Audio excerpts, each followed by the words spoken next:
Good morning po. Welcome po sa 5th generation Hobby Shop. Welcome po sa panibagong video, unboxing, review, and shooting test. Shoutout po natin si Sir Adrian ng Pagbilao, Quezon. Sir, welcome to 5th generation Hobby Shop. This is the WE 5.1 Type K Airsoft Pistol. WE brand po. 5.1 Type K model. Airsoft gun, gas blowback pistol, made in Taiwan. Ayan po. Ito po ay may kasama ng bala, 0.23 grams, 4,000 shots po. Kasama na po ito sa package. Pati po yung gas niya na green gas standard power pop dyno number 12. At yung silicone oil. Ayan. Okay, buksan na po natin.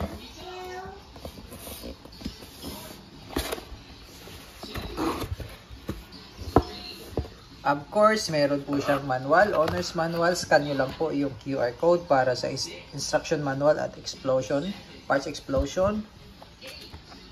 Ayan, may makikita po kayong parang ganyan, parts explosion. So, ito po yung magazine niya, sir. Ayan, 30 rounder po yan, sir. 30. Ayan, pero recommended namin 15 lang, 15. Ito naman yung unit, sir. Made in Taiwan, 5.1K. Tanggalin lang natin sa plastic.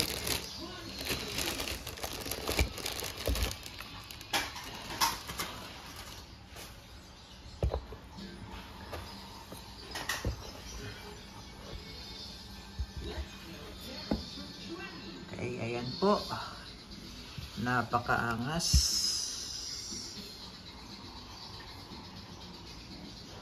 Ang ganda ng serrations niya sa front. Yan o. 5 holes serrations. Very aggressive. Sa rear naman, yan, ganyan po ang design. Okay. Yung sight po nito, sir, is adjustable po. Ayan. Mapapansin nyo po, may pihitan po yan. Ayan. Up and down. Then, left and right. Ayan, ito sa gilid. So, ibig sabihin po, ito po yung elevation. At ito naman po yung windage or yung left and right. So monitor nyo lang po ito, sir, kasi minsan dahil sa blowback lumuluwag po yan. Higpitan nyo lang po yan. Touch screw lang nang gagamitin po. Ayan. Tapos ito naman po yung kanyang manual safety. Ito po yung manual safety. So kailangan po baba yung hammer, sir, bago natin yan masave. Hindi nyo po masisave yan hanggat di nakababa yung hammer. Ayan. So, ambidextrous po yan. Ibig sabihin po, kabilaan. Ayan. Kung kaliwete po kayo, pwede nyo pong i-access dito yung manual safety. Ayan. So, check natin, sir. Ayan. Gumagana po. Ngayon, safety off. Safety off. Dapat po papalo na yung hammer dyan. Ayun. Ngayon, sir, ito naman po, ito, beaver tail safety niya po, yan, extended beaver tail safety. Ito po. So, ito po, pag hindi po ito nadidiinan, pag kinalabit ko po yan, na hindi ko po dinidiinan yung beaver tail. Ito po yung beaver tail, no?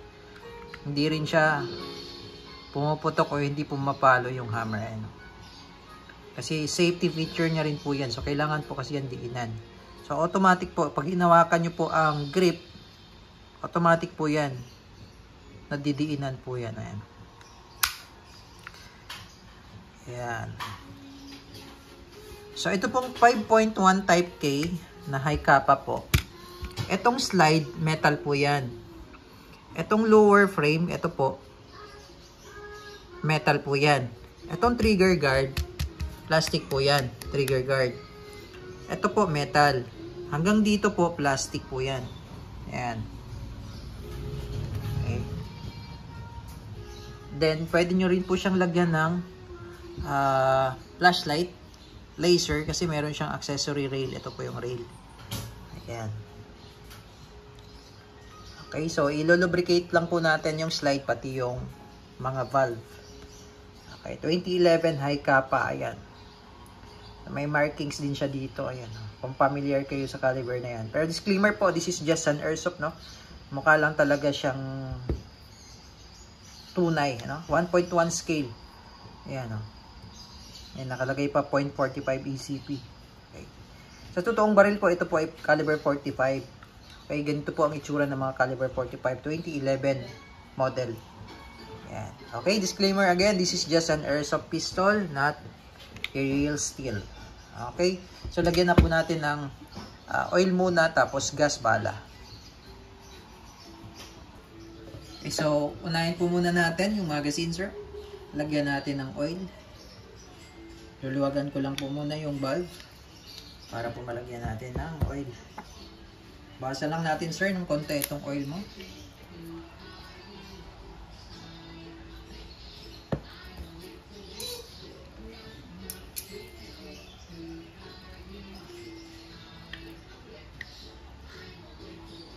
Yan.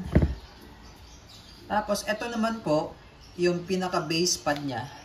Para matanggal nyo po, kailangan nyo po ng, kahit yung sa green gas, ito. Panundot po, ano?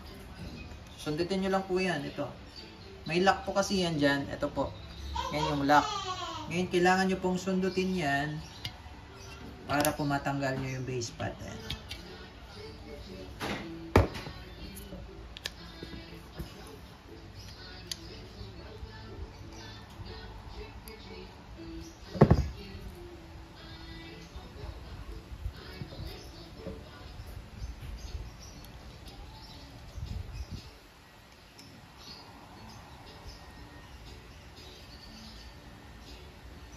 Okay.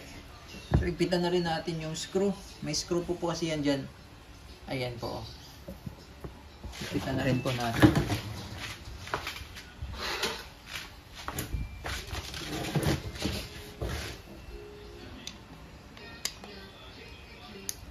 Okay.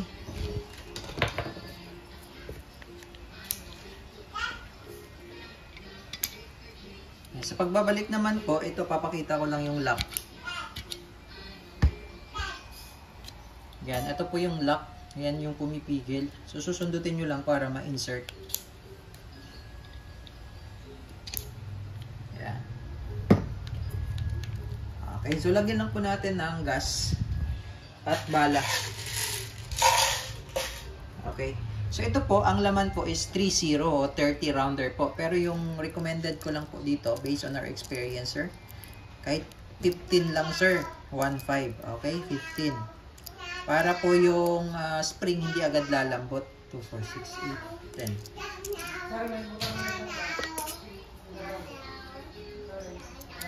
Ayan, 15 rounder.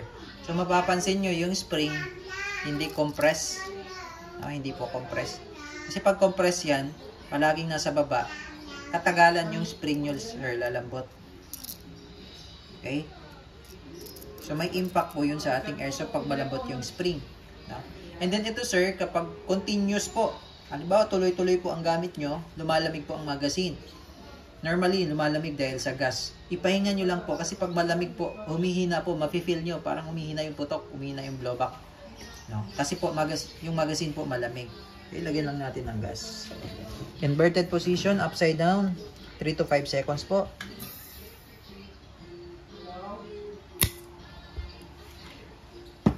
Okay, again, pag malamig po, pahinga nyo lang po muna, no, sir? Para po, mafe-feel nyo malakas pa rin. Kasi pag malamig, humihina po yung blowback. Okay? So, ngayon, dito naman po tayo maglo-lubricate sa slide.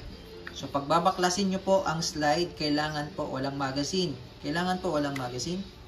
Kasan nyo muna. Tapos, ito po, sticker lang po ito, no? Tanggalin lang muna natin para makikita nyo po. Yan. So, ito po may makikita kayong dalawang notch. Ito yung sa disassembly. Ito naman po yung sinasampahan nitong slide stop, slide release kapag wala ng bala. Ayan. Yung maliit na uka na yan, sir, yan po yung sa disassembly notch. Yan. Isisentro nyo lang po yan dyan. Yan. Tapos, susundutin nyo lang po dito sa kabila. Ito po. Ito. Para po umangat yung lock. Yan.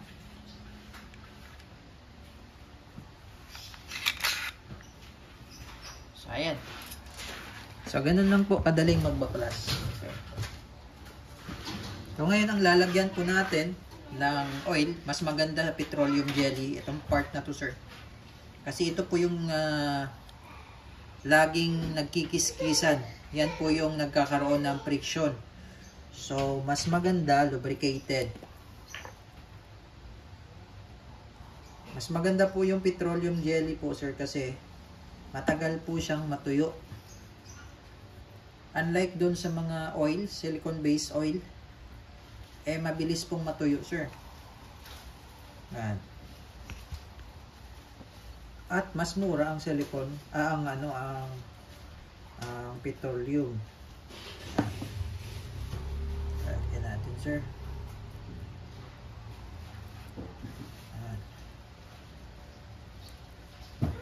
Okay. So ngayon po, kung lilinisan nyo naman o, sir,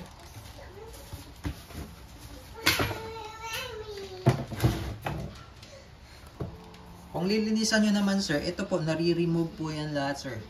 No? Pakita ko na lang din po sa inyo kung paano. Ito, ibababa nyo lang po yan. Pero ingat lang po kasi may spring po yan. Pwedeng tumalsik, no? Tapos, hold, no? Hold yan. Tapos, angat nyo lang to. Yung guide rod. Ayan, ito yung spring. Tapos, ito yung plug. Yan. Ito naman po yung barrel. Ayan po. Nababaklas po yan, sir.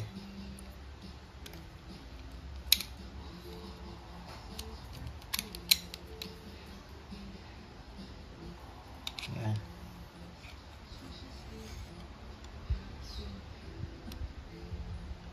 Ito po yung half-up assembly. Yung nakikita nyo pong kulay gold, yan po yung inner barrel. Ito naman po yung outer. Ayan. So kung lilinisan nyo naman, ito po, nare-remove po yan. Kakailanganin nyo lang po ng screw, maliit na screw. Ito. Ito po, ito to. Yan, para po maalis nyo to. Kasi may stopper po yan. Yan.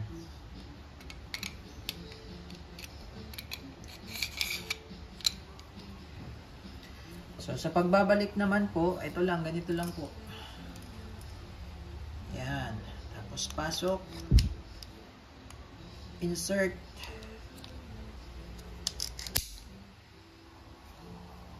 Yan. So, ganun lang. Tapos, pagbabalik naman po, ito, pasok nyo lang po dito.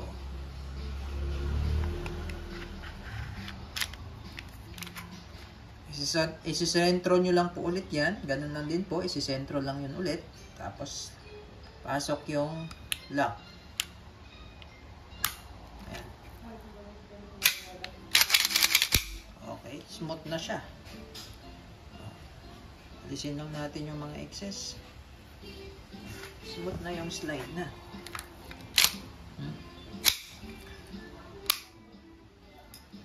Balik natin itong sticker.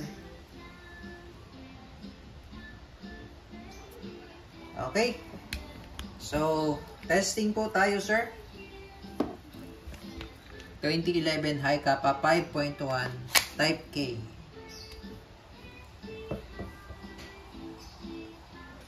Firing. 2011 High Kappa 5.1 Type K. Airsoft pistol.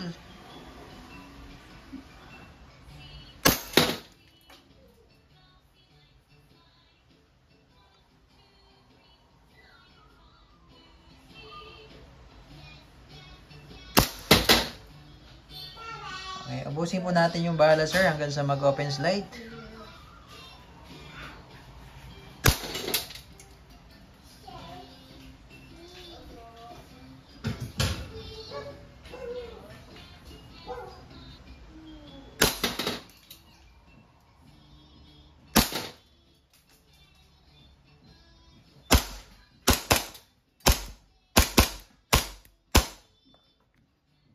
Okay. So, open slide po. So, may possibility pong hindi mag-open slide yan kapag malamig ng magazine. So, release nyo lang yung magazine. Tapos balik yung slide. So, kailangan bago nyo po ibalik yung slide, kailangan po naka-release po na magazine, sir. Okay? Well, goods na tayo. 2011 5.1 Type K Airsoft Pistol.